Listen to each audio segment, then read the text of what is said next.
చూద్దామండి. కామారెడ్డి నుంచి రవీందర్ రాస్తున్నారు. కాచిన పాలతో దేవుడికి అభిషేకం చేస్తే దోషమా తెలియచేయగలరు అంటూ రాస్తున్నారు. భగవంతుడు ఎప్పుడు ప్రకృతిని ఇష్టపడతాడు. ప్రకృతి అంటే ఏ విధమైన మార్పు లేకుండా ఉన్నది ఉన్నట్టుగా ఉండేదాన్ని ఇష్టపడతాడు. ఆవు పాలు పితికాం, దాని ప్రకృతి అలా ఉండాలి.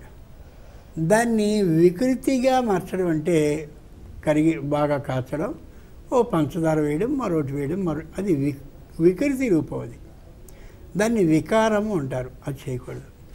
అలాగే చెట్టు నుంచి ఒక ఫలాన్ని తెచ్చాం, ఆ ఫలాన్ని అలా నైవేద్యం పెట్టడం అనేది అది ప్రకృతి స్వరూపం. ఆ ఫలాన్ని తెచ్చి దాన్ని అందంగా ఉండేలాగా, ఏదో శంకరుని రూపం అంతా ఉండేలాగా ఇలా ఇలా ఇలా ముక్కు చెవులు అవి ఇవి పెట్టి నీకు చూడడానికి ఆనందంగా ఉంటుందేమో తప్ప భగవంతుడు మెచ్చడు దానికి. అంచేత యథార్థమైన ప్రకృతి ఏదైతే ఉందో, అంటే మార్పు లేకుండా ఏదైతే ఉందో దాన్నిగా పెట్టాలి. అదే భగవంతుడు, అదే ఋషులు కొన్ని సందర్భాల్లో కొన్నిటికి మినహాయింపు ఇచ్చారు. ఉదాహరణకి మారేడు చెట్టు నుంచి కానీ దళాలని కోసినట్టయితే ఐవేళ పూజ చేసాం, మళ్ళీ వాటిని కడిగి రేపు చేయొచ్చు, మళ్ళీ వాటిని కడిగి ఎల్లుండి కూడా 3 రోజుల పాటు మారేడు దళాలకి ఈ విధమైనటువంటి నిర్మాల్య దోషం రాదని చెప్పారు. నిజంగా ప్రకృతితోటే మనం పూజిస్తున్నాం, అది నిర్మాల్యం అయిపోతుంది, అప్పుడు అది వికార రూపం కలిగింది అవుతుంది. కానీ ఏమాత్రమూ కాదు, 3 రోజుల వరకు దాన్ని వాడచ్చు. ఇట్లాంటి ప్రత్యేక నియమాలు ఉన్నటువంటి సందర్భాల్లో వాటిని మాత్రమే వాళ్ళు చెప్పిన దానికి అనుగుణంగా చేయాలి తప్ప పాలని వీటిని ఇలా చేయడం సరికాదు. అంచేతనే ఆవు పాలని నివేదన చేయమన్నారు తప్ప ఆవు పెరుగుని నివేదన చేసే అనలా. పెరుగు ఎందుకని? అది వికృతి రూపం.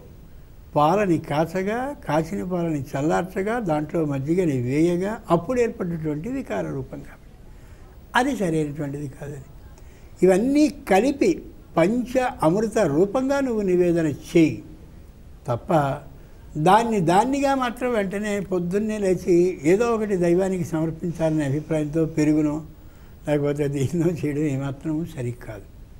ఒక్కసారి జాగ్రత్తగా పరిశీలించినట్టయితే మనకే అర్థమైపోతూ ఉంటుంది.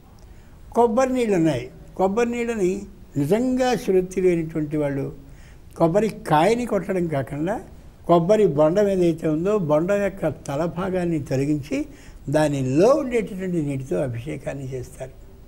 అంటే ఏంటి? దాంట్లో ఉండేటటువంటి ఏ కొబ్బరి అలా గట్టిబడి కనిపిస్తుందో అది కూడా వికార రూపమే. వికారం అంటే అసహ్యం అని కాదు అర్థం, మారుట అనేదాన్ని వికారము ఉంటుంది సంస్కృతంలో.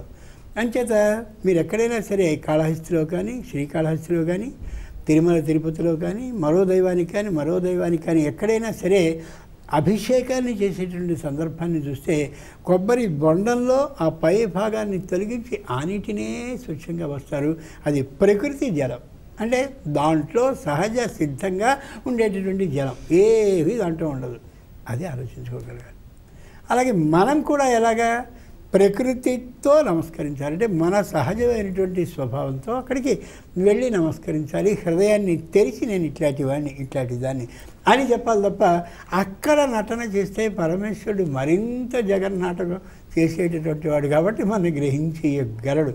మనము ప్రకృతి మన స్వభావానికి అనుగుణంగా వెళ్ళి స్వభావాన్ని మార్చుకోవాల్సి వస్తే మార్చుకునేందుకు ప్రయత్నిస్తూ కొన్నాళ్ళకి మార్పు లేకుండా ఉండే స్థితిని పొంది నమస్కరించాలి. అది సరైన విధానం.